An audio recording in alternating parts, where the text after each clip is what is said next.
beautiful Monday, the 24th of fucking April. Tremendous. One more week, and the book comes out. That's it. Monday, Tuesday, May 2nd, the book comes out. This week is the last week of the fucking month, so we got to end the month strong. April showers bring May flowers, so get ready to sling some fucking dick. It was a very interesting month. I tell you, I did more this month. I roughed it more this month than I have in the last 3 years, and I'm happy I did, guys. You know, sometimes your life gets too easy, and you say to yourself, fuck, I need something to throw me off, but if I roughed it I haven't roughed it like this in 3 fucking years, so this is the best month I've had in 3 fucking years. I shot Law and Order.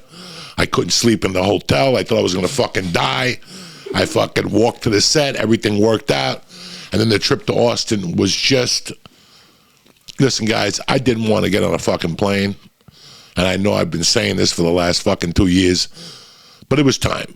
It was time to get out of... You got to get out of your comfort zone from time to time in life. It can't be all fucking, waking up and the sun's out. You got to do something different, even if you don't want to do it. Sometimes you have to force yourself to do shit, even when you don't want to fucking do it. And I didn't want to go to... I tell you, all week I was like... Ugh.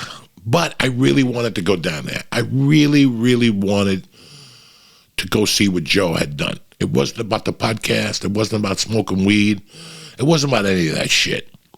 I had to promote the book. The book company was breaking my balls about going down there. And, he opened the club and he worked so hard. And I just wanted to go down there and see what he did. And I tell you what, I'm happy I fucking did, man. For starters, like I was telling you guys about a month ago, you can't open up YouTube without fucking hate videos. Every day it's Brendan, this guy hates this guy, this podcast hates this podcast. There's so much hate to be fucking going around. So I don't know what's going on half the time. But I do see a lot of, from time to time, I see Rogan hate mail, And I go, if they only really knew. If they only really knew. Thank God Joe doesn't say a lot of his personal shit. Unlike me, I'm a fucking idiot. Joe keeps a lot to himself, a lot of aces close to his heart. Or whatever the fuck the expression is, right? And it was just good to see what he did. He made what I called it after a 3-day assessment in my mind, because I'm the type of guy, listen, I'm not going to be able to give you a fair assessment about anything. It's like listening to an album for the first time. It sounds good, but let me listen to it a few times. With me, I need to see it and then process it. And after 3 days, I'll tell you what I'm going to process for you guys. And this isn't really, listen, when I'm talking, I'm sorry about this. This is for the consumer as much as other comics. But it's the Comedy Store on steroids. That's all I could say. Aerosmith is Aerosmith. Guns N' Roses is Aerosmith on steroids. If you really think about it, it's just one level of more explosiveness. This is what this Comedy Store is. This comedy mothership is. It's for the comic. Guys, and you're like sitting at home going, what do you mean for the comic? Okay. There's a lot of comedy clubs that you go to, and they never thought about the comedian. They never thought about a green room. The green room is the most important fucking room in that comedy club, because that's the last minute where a comic collects his thoughts. Some comedy clubs you go to don't even have a green room. You sit in the guy's office smelling chicken cutlets, his cats, looking at pictures of his ugly fucking family. Half these clubs don't give a fuck. When you go to those clubs, you go, very interesting. I've been to clubs at grand opening. You know what a green room is? A green room is fucking like when you go into court, that room they put you in, when you're in your orange fucking, it's the same fucking shit. That's not a green room. We work with it. We bear with it. We work around it. When you go to the Pabst Theater in Milwaukee, that's a fucking green room. They got a pool table.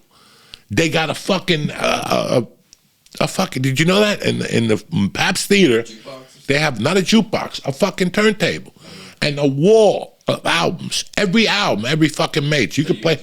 They have an espresso bar with an espresso chick there waiting for you. They put out every type of fucking food. This is whether it's a little guy or a fucking Louis C.K. or Dave Chappelle. They do the same thing for everybody. So it's a pleasure to go back there, okay? The sound at Joe Rogan's is fucking phenomenal. Okay, I'm not one of the, listen, I'm deaf. I'm deaf. So everything sounds the same to me. You know what I'm saying? But from the stage, what I heard out in that audience and how it came out, it was tremendous. The sound is great. The stage was great. But the most important thing about it, listen, they just got there. They're still high off the, they're high. These people that are working there are high. Like they're fucking not high on weed or high on drugs, but it's a high to working there.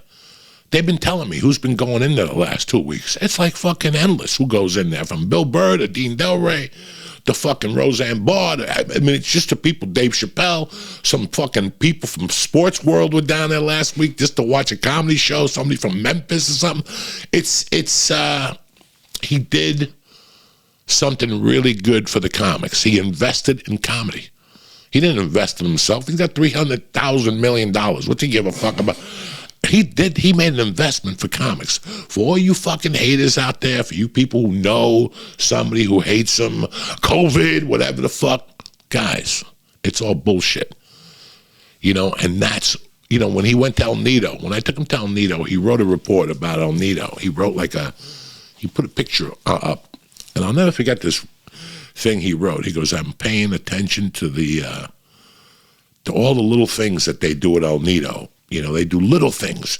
You could see it. It's amazing when you go to El Nido sometimes, because what they do with food is fucking tremendous, and it's all to the T. It's all fresh. And so he wrote something about that, and I didn't look at it from that perspective.